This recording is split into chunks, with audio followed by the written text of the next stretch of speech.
What I'd rather not see isn't here. No rope, no black body under a white moon swaying, limp from a tree, no bloody drops of dew on the 21st of March 1981. That's in another photo, like a dozen other photos I've gaped at, not wanting, to turn away from the snap necks of the hanged and the mob's smug smirks, asking myself, how could they? Why? Questions not here, not in this photo. A crisp and tranquil snap. Shot, murder washed out by time, history left uncaptured. What's left now is easier on our eyes. Only pale morning light seeping blue into the sky, and a backdrop to the necks of tree boughs bowing like swans, innocent of any crime, pictured like any other street. Clean sidewalks, no blood. Utility poles strung with wires, no rope. A few pavement cracks, no broken boned body. Why? Which tree was it that shook with his last breath? Easier not to look for it, not to find it, not make ourselves imagine his death. Easier not to look at his eyes shut. Easier to believe the last words on the lips of his murderers must have been, forgive us. To trust this kind of thing doesn't happen anymore. Stay blind. No rope, no blood, no body. To the life of a boy named Michael, invisible in this photo. That is, until we dare to look hard and deep and long enough. The poem, Murder on Herndon Avenue by Richard Blanco, echoes the silence of many Americans toward the atrocities experienced by African Americans in this nation's history. The pictures that accompanied the poem were from a time way before my time, but remembering this history is important for each generation. It is important because it is a reminder of what can happen when we sit in silence and allow these actions to happen. Dr. Martin Luther King Jr. said, "In the end, we will remember not the words of our enemies, but the silence of our friends." We do have friends. These friends have joined us today to speak out against racial violence. Our friends come from various groups of goodwill from around the Atlanta area to help the NAACP DeKalb Remembrance Project to not only speak out against racial injustice, but to work toward remembrance and reconciliation. Today, this video is for the many names, known and unknown, the many bodies discovered, and the ones yet to be found. This video is for the many dreams extinguished on the tree limb, and the silence that allowed us not to see them. I want to start out just having a conversation about why the NAACP decided to do the Remembrance Project and how it came to. We took a trip to Montgomery to visit the EGI Museum. And after we returned from the trip, everyone that was on the trip decided that we had to do more. We had to bring back the memories of victims of lynching. And we wanted to educate the community. So, under the leadership of Attorney D.E. Smith, we formed the coalition.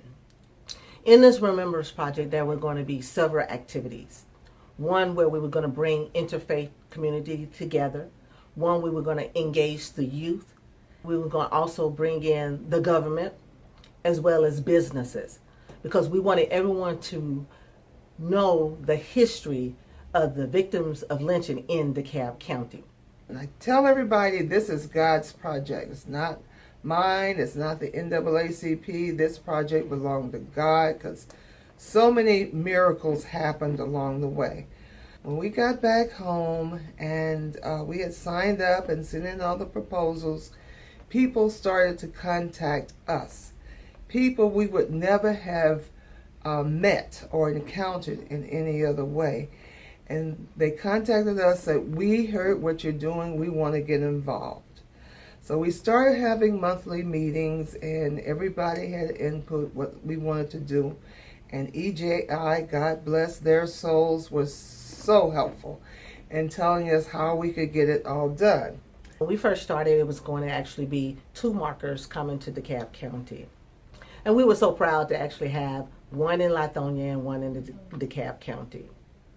We were able to connect with more people and found out more history as it relates to victims of lynching in DeKalb County. And we are going to install a third lynching marker in DeKalb County. And so that resonated with me as we went along with the project. This was God's project. This is God's project. And he just kept on pushing. All we had to do was step back and get out of his way.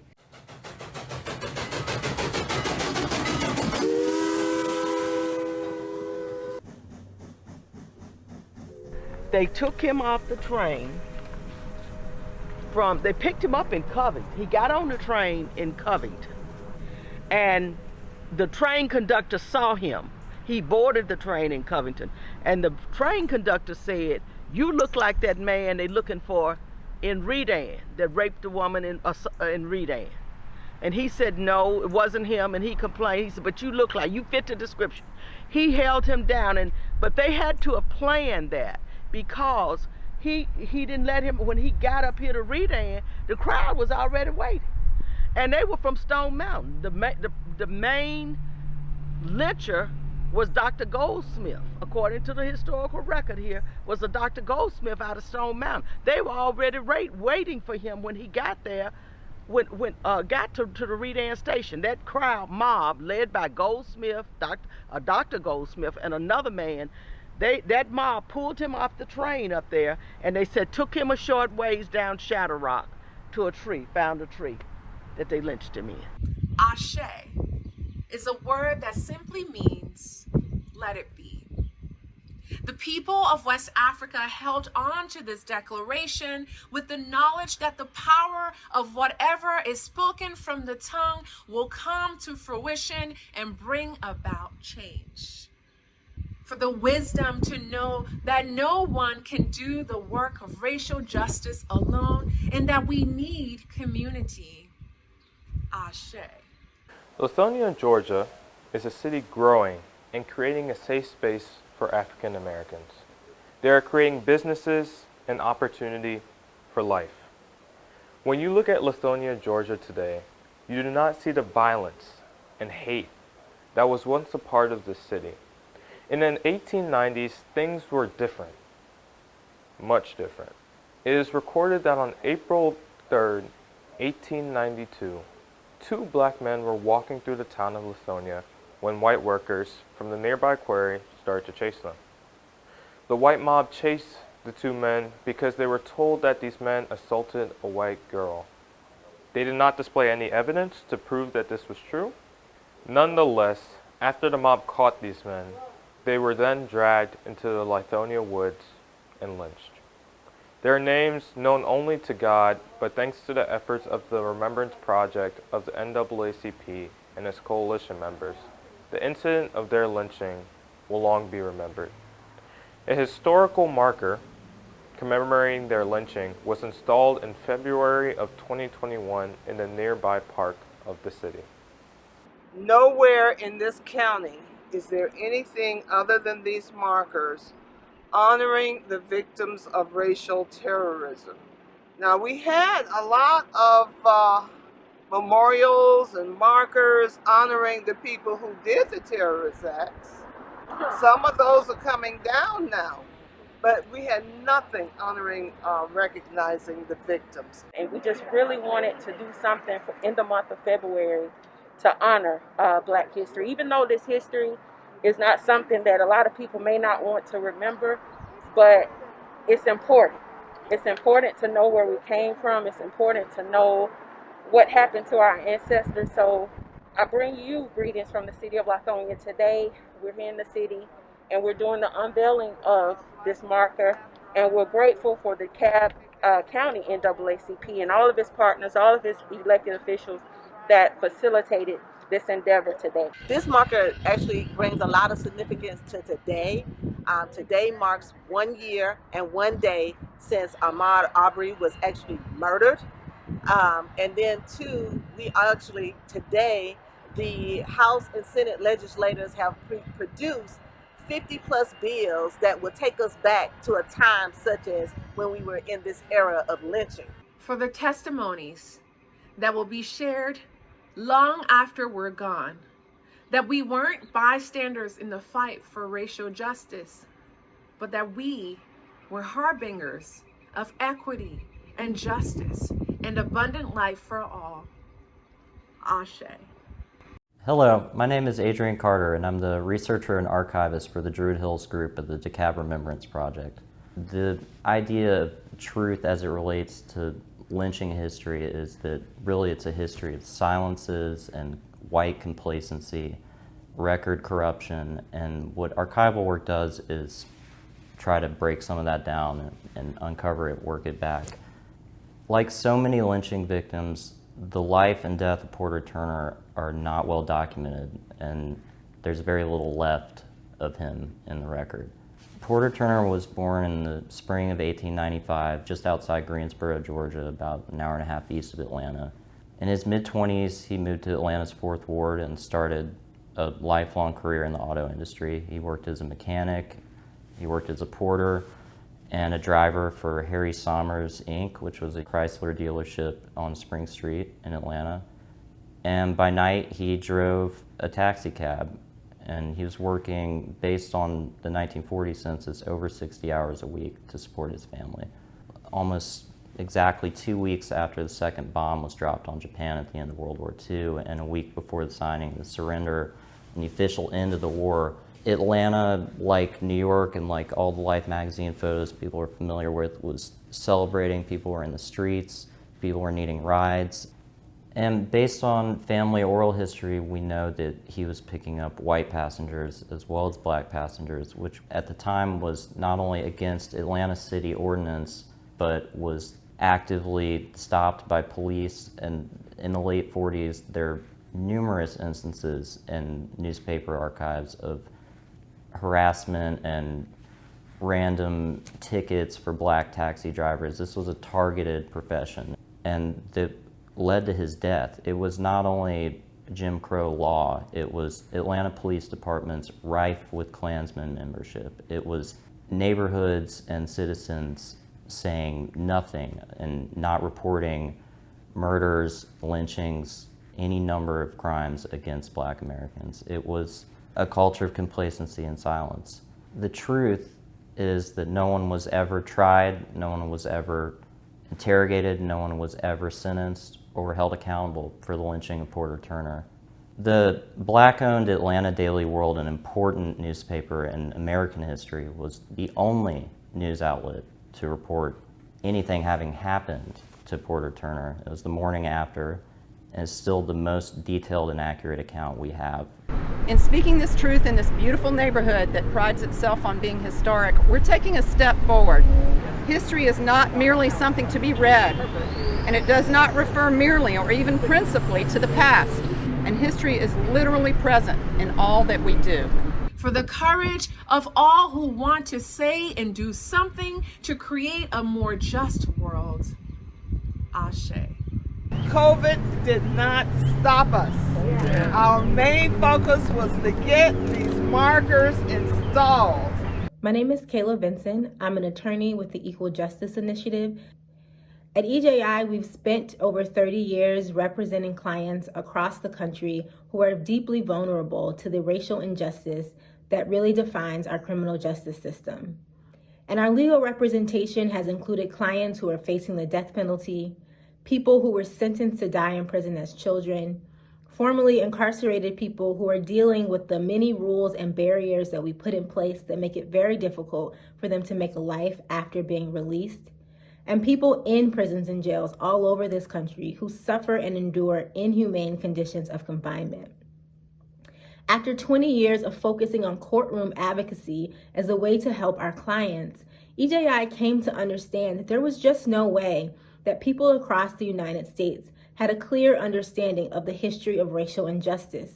Because if they did, they would see the ways that what happens to our clients on a daily basis is a legacy and the shadow of slavery, and something that must be rooted out of our society.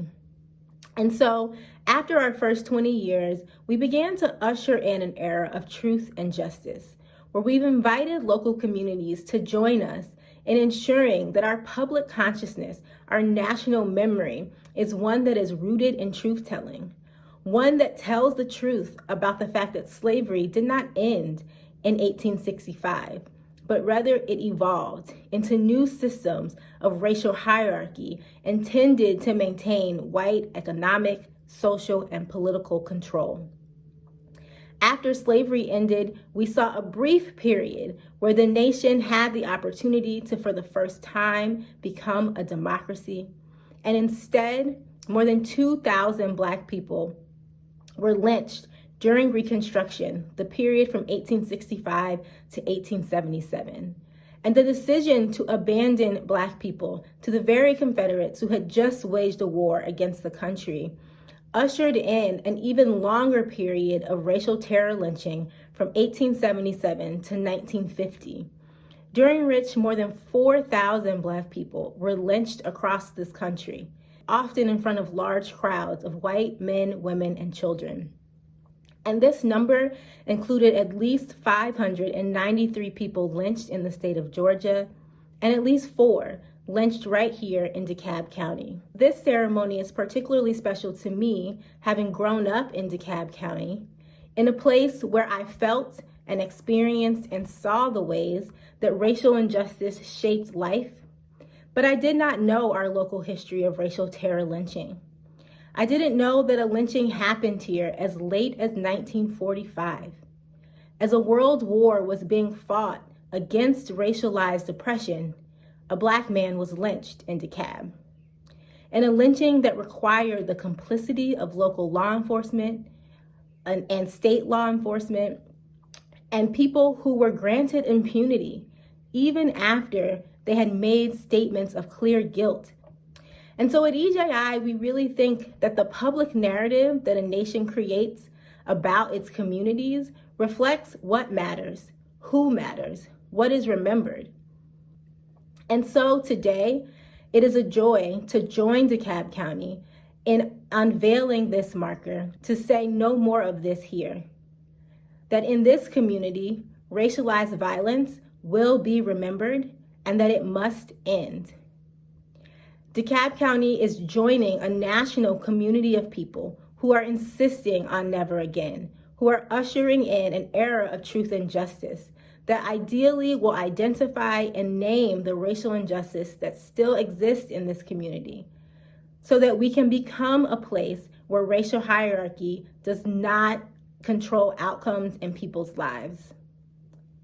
Thank you to the DeKalb County Community Remembrance Coalition, the DeKalb County NAACP for leading this work and ensuring that the horrors and the racial terror violence that took place here will be remembered in order to meaningfully say, never again. For the strength to persevere, knowing that though we have come a long way, we have a long way to go. Ashe. This is blood soil. When I think about when we first started with the lynching marker, I really didn't know how I was going to feel. And I say that because in the Black community, we never talked about lynching. And when I sat and I watched the documentaries on it, it was amazing how many people said my parents and my family never discussed it. Never discussed it. That's right. That's hurt, right? Yeah, it really is. We've really been involved in this project because of you guys. Because until I was contacted at my church, I did not know about this. I did not know about this. My parents, I was the youngest of 9, and they were very protective of me. And they never mentioned this to me. They talked about a whole lot of things, but not this. And I want to thank you guys. If you were to ask someone what happened to one of our ancestors, they would never say someone was lynched. They would say they killed him. And so that resonated with me as we went along with the project. This is blood soil. As close to the actual site as we can get. When it happened, that whole area around the depot was like these woods. But now it's a subdivision or subdivisions, and we can't go on private property without permission of the owners. Now this is public property. So, and it's just like the area was when Mr. Hudson was killed. So that's why we're collecting this soil. We'll take it and prepare it. By preparing it, I mean we have to sift it, sift out all the stems and the leaves and the roots and the rocks and the clumps. We sift out all of that, and what we're left with is pure soil. And that soil will be jarred. We'll put it in the jar. We're going to send one to EJI. There will be one that will go to the DeKalb History Center. One has been given to the family members. One thing that was so moving, when we had the soil collection in one of the locations connected to the death of Mr. Turner, it was just so moving to see his great-grand nieces and nephews there helping to dig the soil where their uncle died. Hello, I'm Becky Evans, State Representative for House District 83. The sickness of racism and white supremacy is an American condition. Racism and white supremacy is a part of our culture. We must heal this sickness at every level of our culture, including legislatively. I'm proud that the Georgia legislature passed a hate crimes bill in 2020, and this past week that we repealed the citizens arrest law, a 158-year-old law that was designed for citizens to arrest runaway slaves. I'm proud to read to you House Resolution 1406, which was entered into the record for the state of Georgia in March of 2020. A resolution memorializing the 4 known victims of lynching in DeKalb County, Georgia, and honoring the work of the Remembrance Project initiative of the NAACP DeKalb Branch, which seeks to recognize and memorialize incidents of racial terrorism perpetuated throughout the United States and in DeKalb County. Whereas, between 1877 and 1950, racial terror lynchings of African Americans by white mobs in DeKalb County created a climate and a legacy of violence and injustice that has not been previously acknowledged in DeKalb County. Whereas, on the night of August 21st, 1945, Porter Flournoy Turner was operating a white-owned passenger cab. On the morning of August 22nd, his body was discovered on the lawn of a physician's home in Druid Hills. He had been stabbed repeatedly in the chest and back. His cab was found abandoned on the curb across the street. And whereas Mr. Turner's death was classified as an unsolved homicide until June of 1946, when it was announced that informants working with the Attorney General of the state of Georgia had witnessed members of the Cavalier Club, the strong arm of the Ku Klux Klan, tasked with terroristic raids, boasting of the killing during a covert meeting. No one was ever arrested for the lynching of Porter Turner.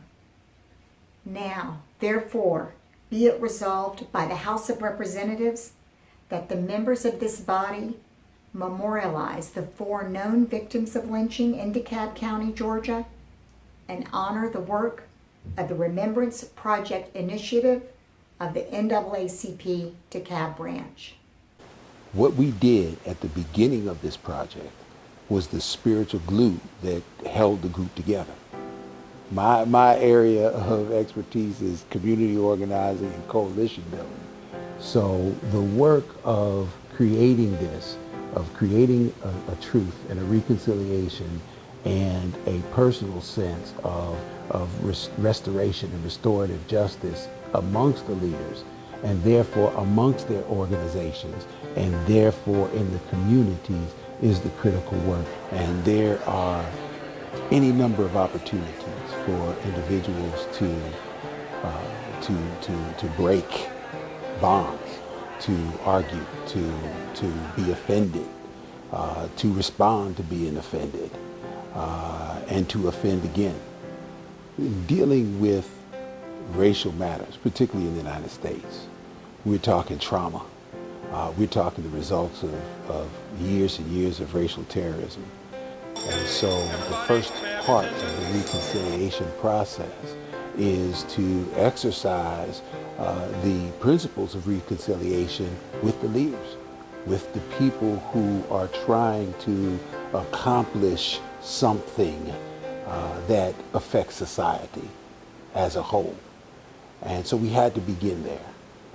At the beginning, the NAACP was able to bring together a wonderful group of people with good intentions and what was a very clear and unified mission, and to ensure that that stayed that way and even developed into something longer and more enduring.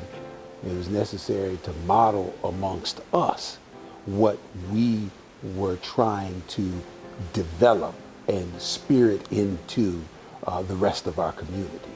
The leaders agreed to do 2 sessions, 2 4-hour-long sessions, to gather about 40 people together who were at the core of this mission, at the core of this coalition, who represented 5, 6, 7 different entities, different communities, different racial makeup, different class makeup, to bring them together and to discuss some of the hard issues of culture and imagery and coalition building.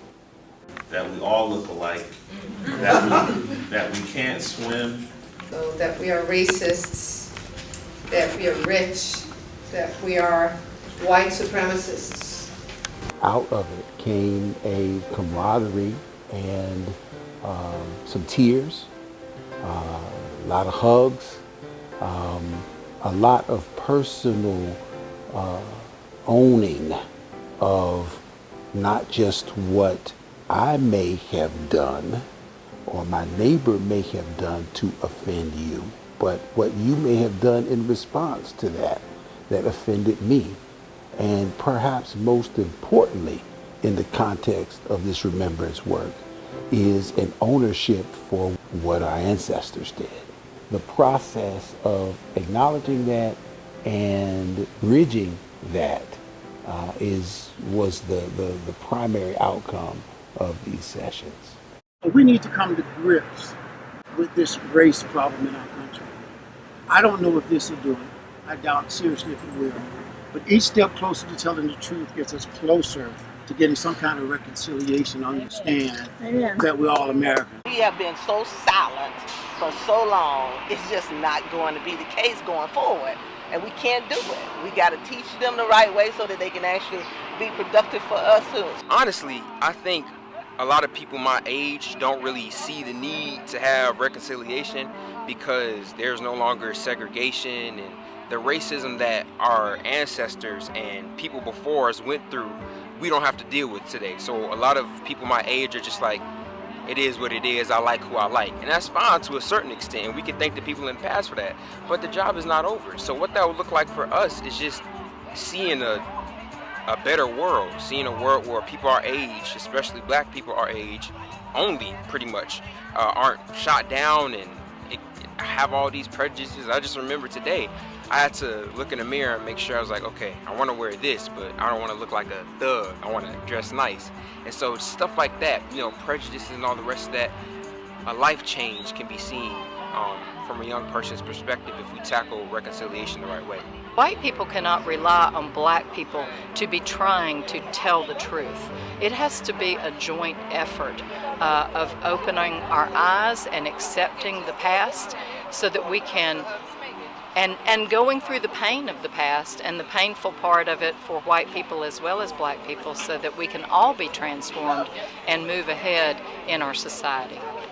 If not for the Equal Justice Initiative, even those of us who study history may not have uncovered the details of what happened right in our own neighborhoods. I live out here. I pass by where Mr. Hudson was killed almost every single day. I drive by there. I would never have known that had happened at Chatterock, that these people lived, they were loved, they had a life. So these memorial plaques will be a testament to history. They were not forgotten. Just like the Tulsa Massacre, nobody talked about it. And you need to talk about things. And, you know, supposedly your history, you're supposed to learn it so you don't repeat it, and all we do is repeat it. Some will say wait until the right moment. Others will say let's wait until we have all the resources before we move forward. There's always a reason not to start. I've decided that I will do what I can, when I can, where I can, to ensure injustice runs screaming from the face of the earth. I may not be able to push that big boulder up the hill by myself. However, if enough of us push together, we can move mountains. And to bring us into the present, I'd like to introduce the Reverend Ann Sayre, Presbyterian minister, Presbyterian pastor, retired, and Tom Woodward of the Spiritual Living Center of Atlanta. They will lead us in a prayer of apology by white Americans to African Americans. Would those of you who self-identify as white, and for some that could be a difficult decision, but if you feel you can identify as white tonight to make the apology, please rise as you are able. We acknowledge that white people colonized the United States of America and founded a nation on principles of exploitation of peoples and resources, including economic and social inequality, and the horror and abuse of genocide, slavery, and racial terrorism. We remember the violent racial acts that have taken place in our nation's past, and we recognize their continued effect on racial relationships in the present day and time. And we are determined to be a reconciled community of racial harmony. As a white-skinned person, I am a cultural descendant of office and benefit from opportunities, social and economic inequalities, and other forms of privilege, which they institutionalize into systems of education. I have the responsibility and right to stand in the place of my ancestors, to offer on their behalf a prayer of reconciliation and apology to the victims then and today of racial terrorism in all its forms. Dr. King wrote that this hour in history needs a dedicated circle of transformed nonconformists. He goes on, the saving of our world from pending doom will come not from the action of an adjusted majority, but from the creative maladjustment of a transformed minority. This hour in history needs a dedicated circle of transformed nonconformists. And I say tonight, to all those who are gathered, to those who watch now on television and through social media, you are the transformed minority. You are the transformed nonconformists. And I say thank you to the leaders, to the organizations, to Chairwoman Smith and to President Hardy, to all who have called us together in poetry and in song, in testimony, in words, in prayers, in hopes, in commitments we will make, and in our deep breathing, in our soul connections to the earth. This poem is in remembrance of veterans who fought in the war of Black existence. These martyrs we now call soil give life to saplings who no longer have to dangle Black bodies as commodity for white entertainment. This poem is for what white folk call Mother Nature, but Black folk call unmarked burial grounds. This poem is for Reuben Hudson. This poem is for Porter Turner. This poem is for untitled bodies who can only find home in the roots of dying oak trees. This poem is a prayer for the living Black bodies carved into crater but somehow still breathing. Did you know him? Mrs. Bush, his name was Reuben? Or did you only care about naming your non-existent screams? Your hunting squad, aimed and ready to kill all Negro-looking things. Did you know, Mrs. Bush, that he was the son of African kings, future father of queens you deem unholy before their upbringing, Mrs. Bush? Did you fear his skin or his courage to wear it, Mrs. Bush? Do you remember what they said that day? Frail, defenseless, all synonyms for white right. Do you know what they called him? Brutal, threatening, all synonyms for black right. His name was Reuben Hudson. His name was Reuben Hudson. His name was Reuben Hudson. His name was Porter Turner. Killed by white knights with no honor, white capes with strong sonar to track black dragons who dare to live without fear of being slain. They call our roots ravenous and our ebony a felony, but they can never capture our culture. Our Africa rained into us with the precision of the sharpest needle. Today, we take off our blindfolds to a history erased as fiction. Today, we bow our heads toward Georgia clay stained red by black innocence. Today, we honor the veterans of a war that still rages on from sea to shining sea. It just lets us know today and going forward, we need to stay woke. We need to be engaged. We need to make sure that we read upon our history so we know where we've been and where we're actually going. We must be bold in understanding that we belong here and our lives, black lives, truly matter. We have had a chance to hear the stories of African Americans that were killed by angry mobs of racial terrorists. The memorial plaques in downtown Decatur, Druid Hills, and Lithonia will serve as a reminder and a marker into the future. The interfaith group has partnered with the NAACP DeKalb to bring some reconciliation to that past. I will use these markers as a reminder to tell my children and grandchildren so that they can pass on these stories to their grandchildren, to fight for the right to life, liberty, and the pursuit of happiness for all. We will remember because our future depends on it.